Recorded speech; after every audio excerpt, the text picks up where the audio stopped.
Good evening guys. CA final audit का revision series चल रहा है। तो जैसे कि आप लोगों को पता है एग्ज़ाम काफ़ी नज़दीक है। Let us quickly revise peer review chapter. देखो, पीयर रिव्यू बहुत ही इंपॉर्टेंट चैप्टर है। हर अटेम्प्ट में 4-5 मार्क्स का पूछे जाता है या कभी कभी इंटीग्रेटेड केस सिनेरियो में भी आ जाता है। So let's start it. अभी primary objective is not to find out deficiencies in assurance services but to improve the quality। तो ये लाइन बड़ा इंपॉर्टेंट है, ये हर आंसर में तुम लोग लिख सकते हो। Primary objective of peer review is not to find out deficiencies in assurance services but to improve the quality of the assurance service, right. Then objective and scope of peer review process shall apply to all the assurance services. ये बड़ा ही important line है। Peer review applicable होता है सिर्फ assurance services में, and जो भी आप लोगों का नॉन एश्योरेंस सर्विस है उसमें एप्लीकेबल नहीं है। तो यहाँ पे जो सीए फर्म है उसको प्रैक्टिसिंग यूनिट बोला जाता है, एंड जो रिव्यू करते हैं उसको पीयर रिव्यूअर बोला जाता है। Then peer reviewer who must be empanelled with ICAI peer review board. अभी पीयर रिव्यू कौन कंडक्ट कराता है? आईसीएआई का पीयर रिव्यू बोर्ड, ठीक है। तो पीयर रिव्यूअर एम्पैनल्ड होना चाहिए।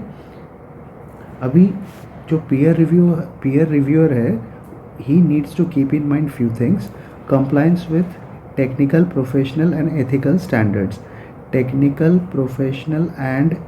Standards, quality of reporting by the practising unit. तो क्या पॉइंट हुआ? Compliance with technical, professional, ethical standards, quality of reporting by the professional unit, systems and procedures for carrying out assurance services, systems and procedures followed for carrying out assurance services, training program for staffs including articled audit assistance, compliances with directions guidelines issued by council to its members including fees to be charged and number of audit to be undertaken, compliances with directions or guidelines issued by council to its members including fees to be charged and number of audit undertaken, compliance with directions issued by council with respect to articles। क्या क्या check करना है? Attendance register and stipend payments. Scope of peer review is restricted to 3 financial years. अभी ये जो 3 financial years है और 4 financial years है, ये नीचे डिस्कस करेंगे, right. Okay. Concept 2, engagements excluded from the scope of peer review. Peer review is directed at assurance engagements only. Below mentioned services do not fall under the assurance and hence they are outside the purview of peer review. Management consultancy services, क्या क्या service हो जाएगा? Management consultancy services, engagement of due diligence including financial due diligence. तो यहाँ पे exclusion की बात कर रहे हैं। Management consultancy services, engagement of due diligence services, representation before various authorities, engagement to prepare tax returns and tax consultancy services, engagement for compilation of financial statements, financial and non-financial advisory services। तो यहाँ पे points, एक तो management consultancy services है, फिर due diligence है, representation services है, engagement to prepare tax return है, टैक्स कंसल्टेंसी है, engagements for compilation of financial statement है, एंड एडवाइजरी सर्विसेज है। एज पर अभी जो पीयर रिव्यू होता है ना, that is as per the statement of peer review issued by ICAI council. Statement of peer review, peer review is conducted as per the statement of peer review issued by the council of ICAI. Next point is eligibility criteria to become a peer reviewer. A member in practice, देखो यहाँ पे 2 possibility है। When the reviewer is a member in practice, 10 years का experience चाहिए for level 1 entity, मतलब level 1 entity में review करने के लिए 10 years का एक्सपीरियंस चाहिए, लेवल 2 एंटिटी के लिए 7 years। Next, when a member previously was in industry and now moved to practice, उसमें लेवल 1 एंटिटी के लिए 5 years का प्रैक्टिस चाहिए एंड 15 years इन इंडस्ट्री चाहिए, एंड लेवल 2 के लिए 3 years का प्रैक्टिस चाहिए एंड 10 years इन इंडस्ट्री का एक्सपीरियंस होना चाहिए. ये लिमिट थोड़ा याद रखना. उसके साथ साथ क्या चाहिए, requisite training and exam as prescribe by the board. Requisite training and exam as prescribed by the board. To be eligible to become a reviewer of level 1 entity, this is a additional eligibility criteria to review a level 1 entity. Either he has conducted audit of level 1 entities for 7 years or got his entity audited for 7 years, that is a level 1 entity.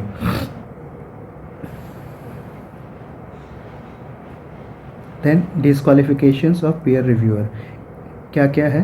If any disciplinary action is pending against him, found guilty of professional misconduct at any time by disciplinary committee, has been convicted by any competent court for an offence involving moral turpitude and punishable with imprisonment. Any imprisonment, यहाँ पे 6 महीने वाला criteria नहीं है. क्या क्या point है, imprisonment का केस है, गिल्टी ऑफ प्रोफेशनल मिसकंडक्ट है, यानी डिसिप्लिनरी एक्शन अगर चल रहा है तो he or his partner having conflict of interest with the practising unit. He or his partner, यहाँ पे रिलेटिव का बात नहीं है, he and his partner having any conflict of interest with the practising unit. Need to furnish a declaration, the peer reviewer need to furnish a declaration at the time of peer review appointment. That is, he needs to furnish a declaration at the time of appointment, that is he is not disqualified. A declaration देना पड़ेगा that he is not disqualified, plus sign a declaration of confidentiality. So he will keep the informations confidential. Concept 3, यहाँ पे जो technical, professional and ethical standards बोल रहे हैं उसमें से क्या क्या आएगा. एक तो देखो, AS prescribed under section 133 by central government based on the recommendations of ICAI and in consultation with NFRA. तो AS यहाँ पे 4 चीज़ें आएंगे. एक तो accounting standards prescribed under section 133 by CG based on the recommendations of ICAI and in consultation with NAFRA. Ind AS prescribed under section 133 by CG, again with the recommendation of ICAI and in consultation with NAFRA. ये AS हो गया, Ind AS हो गया. Standards issued by ICAI, that is engagement and quality control standards, statements, guidance notes, standards on auditing, internal audit standards, provisions of relevant laws, statutes. अभी क्या क्या है, AS comply करना पड़ेगा, Ind AS कंप्लाई करना पड़ेगा. Several standards issued by ICAI, that is SQCs, guidance note, Council General Guidelines, standards on auditing, internal audit, etc., and provisions of relevant laws and provisions of relevant laws and statutes which are applicable in the context of specific engagement. Next concept, reporting stages under peer review. As per statement of peer review by ICAI, reporting stages of peer review covers following. यहाँ पे एक चीज़ याद रखना, maximum period for on-site review can be 7 to 15 days. जो peer reviewer आएगा वो practising unit में on site review पे भी आ सकता है, but that should not extend beyond 15 days. Minimum 7 days, beyond 15 days. एक तो पहले preliminary report of the reviewer. यहाँ पे पीयर रिव्यूअर रिपोर्ट देगा to the practising unit. If there is a deficiency, ये जो पहला पॉइंट है ना, ये पॉइंट बहुत इंपॉर्टेंट है. यहाँ पे जो था कहाँ गया, हाँ, सिस्टम्स एंड प्रोसीजर्स, ये वाला पॉइंट बड़ा ही इम्पॉर्टेंट है. Systems and procedures for carrying out assurance services. तो यहाँ पे भी ये पॉइंट आ रहा है. If there is a deficiency in procedures and systems followed by the practicing unit or any non-compliance with respect to any standards, at the end of the peer review, the reviewer is required to send a preliminary report before peer review report to the board. यहाँ पे एक preliminary report किसको देना होगा? practicing unit को. उसके बाद practicing unit will respond to the preliminary report by practicing unit. यहाँ पे क्या? practicing unit shall within 15 days make its submissions in writing to the reviewer. उसके बाद peer reviewer क्या करेगा? जो फाइनल पीयर रिव्यू रिपोर्ट बनाएगा. पीयर रिव्यू रिपोर्ट किसको सबमिट करना पड़ेगा? To peer review board of ICAI. At the end of on site review, if the reviewer is satisfied with the reply of practising unit, he shall submit a peer review report to the board. यहाँ पे जो report देगा ये unmodified report होगा. Along with ये report के साथ साथ और क्या क्या देना होगा? Along with his initial findings and response received from the practicing unit. A copy of the report is forwarded to the practicing unit as well. In case, second option क्या है? peer reviewer modified report भी दे सकता है. किसको देगा? Again to peer review board. In case the reviewer is of the opinion that the response received from practicing unit is not satisfactory, he shall submit a modified report along with reasons for such modification in writing. A copy of this report is to be forwarded to the practicing unit. In case of a modified peer review report, the board shall order a follow-on review after a period of 1 year from the date of issue of modified report. जो modified report देगा उसके 1 साल के बाद follow on review हो सकता है. The period can be reduced by the board but shall not be less than 6 months from the date of modified report. Maximum 1 साल के बाद तो फॉलो ऑन रिव्यू होना ही है, but if the board wishes they can reduce it to 6 months, not lesser than that. Next concept is selection of sample by the reviewer. The reviewer shall within 15 days of receiving the information from the practicing unit select a sample of the assurance services. यहाँ पे क्या करेगा? The reviewer will select a sample of the assurance services. The reviewer shall select a sample of the assurance services that he would like to review and intimate the same to the practicing unit. Reviewer may ask for additional information from the practicing unit. The reviewer shall give at least 15 days time. The reviewer shall give at least 15 days time to the practicing unit to keep ready with the necessary records of the selected assurance services before starting an on-site review process. The reviewer and the practicing unit shall cooperate. The reviewer and the practicing unit shall cooperate and ensure that the review is completed within a period of 90 days from the date of notifying the PU. तो यहाँ पे क्या 90 days कब से है? From intimation, that is review needs to be completed within 90 days from intimation to the practicing unit. Okay, तो यहाँ पे मैंने पूरा प्रोसेस फिर से एक बार डायग्रामेटिकली समझा के दिया है. Again not that important. या areas. Next concept, areas to be reviewed in assessment of independence of practicing unit. जो independence assessment होगा practicing unit का, उसमें क्या क्या चेक करना होगा? Does the practicing unit have a policy? Does the practicing unit have a policy to ensure independence, objectivity and integrity? यहाँ पे क्या practicing unit के पास कुछ एग्जिस्टिंग पॉलिसी है कि नहीं with regard to independence and objectivity? Does the practising unit communicate these policies to all the staff? एक तो क्या पॉलिसी है कि नहीं है वो देखो. First thing is the reviewer needs to check whether the practicing unit has a policy to ensure independence, objectivity, integrity. And second, does the practicing unit communicate these policies to all the staffs? Third क्या देखना है? Does the practising unit monitors compliance with policies? अभी क्या monitors, एक तो first step है policy है कि नहीं देखो. सेकंड देखो वो पॉलिसी सबको कम्युनिकेट किया है कि नहीं. थर्ड क्या देखोगे? वो प्रैक्टिसिंग यूनिट जो स्टाफ्स है वो कंप्लाई कर रहे कि that is monitors compliance with policies with respect to independence.